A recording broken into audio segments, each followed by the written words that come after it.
ఎలా ఉన్నారు? మీలో ఎంతమంది Tesla company founder Elon Musk అని అనుకుంటున్నారు? నిజానికి టెస్లా కంపెనీ ఫౌండర్స్ వేరు అండ్ అందులో ఎలాన్ మస్క్ లేడు. ఒక ఎలక్ట్రిక్ కార్ తీసుకురావాలనే ఐడియా వేరే వాళ్ళకి వచ్చింది. ఆ ఐడియాని నమ్మి తన తెలివి, కష్టం అండ్ డేరింగ్ తో టెస్లాని ఇక్కడ దాకా తీసుకువచ్చాడు ఎలాన్ మస్క్. అసలు టెస్లా మోటార్స్ ని ఎవరు స్థాపించారు? దాన్ని ఎలా ఎలాన్ మస్క్ సొంతం చేసుకున్నాడు? అప్పుల్లో మునిగిపోయిన టెస్లాని ఎలా ఎలాన్ మస్క్ లాభాల బాట పట్టించాడు? ఆటోమొబైల్ అయిన టెస్లాని మెర్సిడెస్ బెంజ్ సేల్స్ దాటించేలా ఎలాన్ మస్క్ ఎలాంటి ప్లాన్ వేశాడనేది ఈ వీడియోలో తెలుసుకుందాం. 2003లో టెస్లా మోటార్స్ ని స్థాపించింది Martin Eberhard and Marc Tarpenning. వీళ్ళిద్దరిలో కూడా ముఖ్యంగా ఈ ఐడియా మార్టిన్ ఎబర్హార్డ్ది. 2000-2002 ఆ సమయంలో గ్లోబల్ వార్మింగ్ గురించి ఎక్కువగా డిస్కషన్ జరిగేది. అయితే దీన్ని ఎవరెవరు సీరియస్ గా తీసుకున్నారో తెలియదు, కానీ మార్టిన్ ఎబర్హార్డ్ మాత్రం దీన్ని చాలా సీరియస్ గా తీసుకున్నాడు. పోర్షే 911 లాంటి ఒక బ్రిలియంట్ డిజైన్ ఉండే ఒక స్పోర్ట్స్ కార్ ఎంత పెట్రోల్ తాగుతుందనే విషయం తెలుసుకున్నాడు. సో తనకి బాగా ఇష్టమైన కారు ప్రకృతికి ఇంత డ్యామేజ్ చేస్తుందని ఆశ్చర్యపోయాడు. అప్పుడు అతనికి వచ్చిన ఆలోచనే పోర్షే 911 లాంటి ఒక స్పోర్ట్స్ కార్ ని ఎలక్ట్రిసిటీతో పరిగెత్తించగలమని అనుకున్నాడు. అదే ఆలోచన తీసుకొని మార్క్ టార్పెనింగ్ అని ఇంకొక ఇంజనీర్ తో పంచుకున్నాడు. దానికి అతను ఇంప్రెస్ అయ్యి తన టీమ్ లో జాయిన్ అయిపోయాడు. అయితే దీనికి ఫండ్స్ కావాలి. అప్పుడు ఈ గేమ్ లోకి ఎంటర్ అయ్యాడు అప్పుడే కొత్తగా మిలియనీర్ అయిన ఒక కుర్రోడు. అతని పేరే Elon Musk. This is Elon Musk. ఆ సమయంలో ఎలాన్ మస్క్ పేపాల్ నుండి బయటకు వచ్చేసాడు. స్పేస్ ఎక్స్ ని స్టార్ట్ చేశాడు. ఇంకా ఏదైనా ఐడియా కోసం చూస్తున్నాడు. So Martin and mark idea Elon Musk విన్నాడు. వీళ్ళిద్దరూ ఎలాన్ మస్క్ ఏం చెప్పారంటే, ఒక స్పోర్ట్స్ కార్, చాలా హై ఎండ్ డిజైన్ ఉండి ఒక స్పోర్ట్స్ కార్ ఎలక్ట్రిసిటీ మీద రన్ అయ్యేలా ఉండాలని మస్క్ పిక్ చేశారు. అయితే వాళ్ళు చెప్పిన ఇన్వెస్ట్మెంట్ లెక్కలు అవేమీ మస్క్కి అంత బాగా ఎక్కలేదు, కానీ వాళ్ళ ఐడియా చాలా బాగా నచ్చింది. ఈ కంపెనీ ఈ ప్రపంచానికి చాలా బాగా కాంట్రిబ్యూట్ చేస్తుందనే విషయాన్ని చాలా బలంగా నమ్మాడు. ఎంత బలంగా నమ్మాడంటే వాళ్ళకి $6.5 మిలియన్ కావాలంటే ఎలాన్ మస్క్ ఒకటి $6.35 మిలియన్ ఇచ్చేశాడు. అంత బలంగా నమ్మాడు. కానీ నమ్మకంతో వదలలేదు. టెస్లా కంపెనీకి చైర్మన్ పదవి తీసుకున్నాడు. మార్టిన్ ఎబర్హార్డ్ ని సీఈఓని చేశాడు. మార్క్ టార్పెనింగ్ ని ప్రెసిడెంట్ చేశాడు. కానీ ఈ కంపెనీలో ఎలాంటి నిర్ణయం తీసుకోవాలన్నా ఎలాన్ మస్క్ తీసుకోవాలనే పవర్ ని తన చేతిలో పెట్టుకున్నాడు. ఇలా ముగ్గురు వ్యక్తులు ఒక ఐడియా మీద ఏకమయ్యారు. ఎలక్ట్రిక్ కార్ అనేది టెస్లా నుంచే మొదలైందని చాలా మంది అనుకుంటారు, కానీ నిజమేంటంటే 1800 నుంచి కూడా ఎలక్ట్రిక్ కారుకు సంబంధించిన ఎక్స్పెరిమెంట్స్ జరుగుతూనే ఉన్నాయి. టెస్లా ముందు కూడా కొన్ని ఎలక్ట్రిక్ కార్లు ఉన్నాయి. సో ఎలక్ట్రిక్ కార్ అనేది ఇంపాసిబుల్ ఫీట్ ఏమీ కాదు. కానీ ఎక్కువ కాలం కార్ ఛార్జింగ్ ఉండేంత బ్యాటరీస్ ని కార్లో పెట్టడం, మరీ ముఖ్యంగా టెస్లా మొదటి మోడల్ రోడ్ స్టార్ లాంటి కార్లో పెట్టడం ఇంపాసిబుల్ ఫీట్ అనే చెప్పాలి. ఈ అరుదైన ఫీట్ ని అచీవ్ చేసిన మొదటి ఎలక్ట్రిక్ కార్ కంపెనీ టెస్లా. అప్పటికి ల్యాప్టాప్స్ లో వాడే లిథియం అయాన్ బ్యాటరీస్ ని టెస్లా మొదటి మోడల్ రోడ్ స్టార్ లో కూడా అవే బ్యాటరీస్ ని వాడి సక్సెస్ అయ్యారు. ఇంకా రోడ్ స్టార్ తో ఇరగదీద్దామనుకున్న టైంలో మొదటి అడ్డుకట్టపడింది. ఎందుకంటే అప్పటికే టెస్లా దగ్గర ఉన్న ఫండ్స్ మొత్తాన్ని రోడ్ స్టార్ డిజైన్ తినేసింది.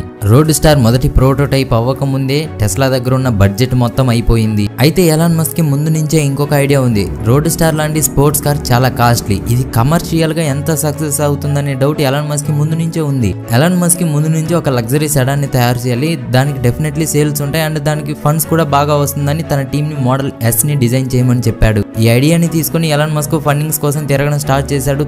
దొరికిన ప్రతి డాలర్ ని టెస్లాలో ఇన్వెస్ట్ చేయడం మొదలు పెట్టాడు అండ్ మోడల్ ఎస్ ని టెస్లా యొక్క మెయిన్ కార్ గా ప్రమోట్ చేశాడు. 2011 కల్లా టెస్లాకి కావాల్సినంత ఇన్వెస్ట్మెంట్ అయితే వచ్చేసింది. How Elon Musk took over Tesla. Road star అనేది మార్టిన్ ఎబర్హార్డ్ కలలు కన్న కారు, కానీ 2006లో దాని మొదటి ప్రోటోటైప్ తయారు చేసినప్పుడు ఎలాన్ మస్క్ ఆ రోడ్ స్టార్లో చాలా నెగిటివ్స్ కనిపించాయని చెప్పాడు. తనకి ఆ రోడ్ స్టార్లో ఏమేమి నచ్చలేదో వివరిస్తూ ఎలాన్ మస్క్ మార్టిన్ ఎబర్హార్డ్కి ఒక మెయిల్ పెట్టాడు. ఎలాన్ మస్క్ చెప్పిన చేంజెస్ చేయాలంటే ఇంకా బడ్జెట్ కావాలి. 2007 వచ్చేసరికి ఎలాన్ మస్క్ కేవలం ఇన్వెస్టర్ మాత్రమే కాదు, కారు యొక్క డిజైన్, మార్కెటింగ్, ఇంజనీరింగ్ ఇలా ప్రతి విషయంలో కలుగు చేసుకోవడం మొదలుపెట్టాడు ఎలాన్ మస్క్. అప్పుడు మేనేజ్మెంట్కి అర్థమైంది ఎలాన్ మస్క్ యొక్క కన్ను టెస్లా సీఈఓ పోస్ట్ మీద పడింది అని. అనుకున్నట్టే మార్టిన్ ఎబర్హార్డ్ ని సీఈఓ పోస్ట్ నుంచి తొలగించి ఎలాన్ మస్క్ సీఈఓ అయిపోయాడు. మార్టిన్ ఎబర్హార్డ్ తీసుకుంటున్న నిర్ణయాలు టెస్లాకి కరెక్ట్ కాదని నమ్మి తనని తానే సీఈఓగా అపాయింట్ చేసుకుని సీఈఓ అయిపోయాడు. టెస్లా కంపెనీ మొత్తాన్ని కంట్రోల్ చేయడం కోసం టెస్లా ప్రతి డీటెయిల్ ని తెలుసుకోవడం మొదలు పెట్టాడు Elon Musk. How Tesla beat biggest automobile companies. మొదటి నుండి కూడా ఎలాన్ మస్క్ టెస్లా కోసం తీసుకునే నిర్ణయాలు టెస్లాకి చాలా నెగిటివ్గా ఎఫెక్ట్ చేశాయి. ఉదాహరణకి ట్రెడిషనల్ కార్ కంపెనీ అయిన టొయోటా, హోండా లాంటివి కారు ఏమైనా ప్రొడక్షన్ లైన్లో ఉన్నప్పుడు ఏదైనా మెయింటెనెన్స్ ప్రాబ్లం వచ్చినా ఆ లైన్లో పనిచేసి ఏ వర్కర్ అయినా సరే ఆ ప్రొడక్షన్ లైన్ని ఆపేస్తారు. ఉన్న ప్రాబ్లమ్ని సాల్వ్ చేసుకొని మళ్ళీ ప్రొడక్షన్ లైన్ని స్టార్ట్ చేస్తారు. కానీ టెస్లా ఫ్యాక్టరీలో ఎలాన్ మస్క్ అనుమతి లేకుండా ఎలాంటి ప్రాబ్లం వచ్చినా లైన్ అనేది ఆగకూడదు. దీనికి కారణం ఎలాన్ మస్క్ పబ్లిక్కి సమ్మర్ 2012లో టెస్లా మోడల్ ఎస్ ని కన్స్యూమర్కి అందజేస్తా అని మాటిచ్చేశాడు. దీనికోసం కంపెనీలో పనిచేసే ఇంజనీర్స్, ఫ్యాక్టరీలో పనిచేసే వర్కర్స్ సమయంతో పరుగు తీస్తూ పనిచేయడం మొదలుపెట్టారు. టొయోటా, హోండా లాంటి కంపెనీలు వాళ్ళ కార్ని ఎంతో టెస్ట్ చేస్తే కానీ వాళ్ళ కార్ని మార్కెట్లోకి వదలరు. దాదాపు 2 సంవత్సరాలు ఆ కార్ని టెస్ట్ చేస్తారు. కానీ టెస్లా మోడల్ ఎస్ని అనుకున్న టైంకి లాంచ్ చేయాలంటే కేవలం 6 నెలలు మాత్రమే టెస్టింగ్కి టైం ఉంది. సో కార్లో ఎలాంటి ప్రాబ్లమ్స్ వస్తాయనేది కంపెనీ వారికే తెలియదని మీడియాలో మాట్లాడుకోవడం టెస్లాకి చాలా నెగిటివ్గా మారింది. Ford, Toyota, BMW, Mercedes Benz లాంటి పెద్ద పెద్ద కంపెనీస్ ఉండగా ఇలాంటి ఒక టెస్లా బ్యాటరీ కార్ని ఎవరు కొంటారనే ఆలోచన అందరికీ ఉండేది. ఇలాంటి కంపెనీస్ ముందు ఒక స్టార్టప్ కంపెనీ, అసలు పోటీయే కాదని అందరూ అనుకోవడం మొదలుపెట్టారు. కానీ ఎలాన్ మస్క్ మాత్రం తన స్టార్టప్ని ప్రపంచంలోని అన్ని ఆటోమొబైల్ కంపెనీస్ కన్నా పెద్ద కంపెనీగా తీర్చిదిద్దాలని ఫిక్స్ అయిపోయాడు. అందరితో పని చేయించాడు, ప్రొడక్షన్ ప్రాబ్లమ్స్ని ఎదుర్కొన్నాడు అండ్ అనుకున్న డేట్కి కార్ని రిలీజ్ చేశాడు. 2013 వచ్చేసరికి 23,000 మోడల్ ఎస్లని టెస్లా కన్స్యూమర్స్కి అందించింది. ఆ సంవత్సరంలో మెర్సిడెస్ బెంజ్ లగ్జరీ కార్ అయిన ఎస్ క్లాస్ కన్నా ఎక్కువ సేల్స్ని ఈ మోడల్ ఎస్ సాధించింది. దీనికి కారణం high class design, super rich interiors and అన్నిటికీ మించి ప్రపంచానికి, ప్రకృతికి మేలు చేసే కార్ అవడం వల్ల చాలా మంది కొనేశారు. టెస్లాని పెద్దగా పట్టించుకొని మీడియా వాళ్ళు కూడా టెస్లాని చూసి నేర్చుకోవాలని మిగతా కంపెనీస్కి చెప్పడం మొదలుపెట్టారు.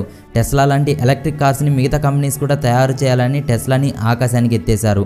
అయితే ఎలాన్ మస్క్ మాత్రం ఇక్కడితో ఆగాలని అనుకోలేదు. మోడల్ ఎస్, తర్వాత మోడల్ ఈ, తర్వాత మోడల్ ఎక్స్, తర్వాత మోడల్ వై, ఇలా కొత్త మోడల్స్ని లాంచ్ చేయడం స్టార్ట్ చేశాడు. స్లోగా రిచ్ క్లాస్ నుంచి అమెరికన్ అప్పర్ మిడిల్ క్లాస్ వరకు తన కార్ కొనాలనే ప్లాన్తో ఎలాన్ మస్క్ ముందుకు వెళ్ళాడు. ఇలా ఒక చిన్న స్టార్టప్ కార్ కంపెనీ నుంచి ప్రపంచంలోని మోస్ట్ వాల్యుబుల్ కార్ కంపెనీగా టెస్లా మారిపోయింది. ఇది friends Elon Musk and Tesla story. ఈ వీడియో మీకు నచ్చినట్లయితే లైక్ చేయండి. ఇలాంటి మరిన్నో వీడియోల కోసం మన ఛానల్ని సబ్స్క్రైబ్ చేసుకోండి.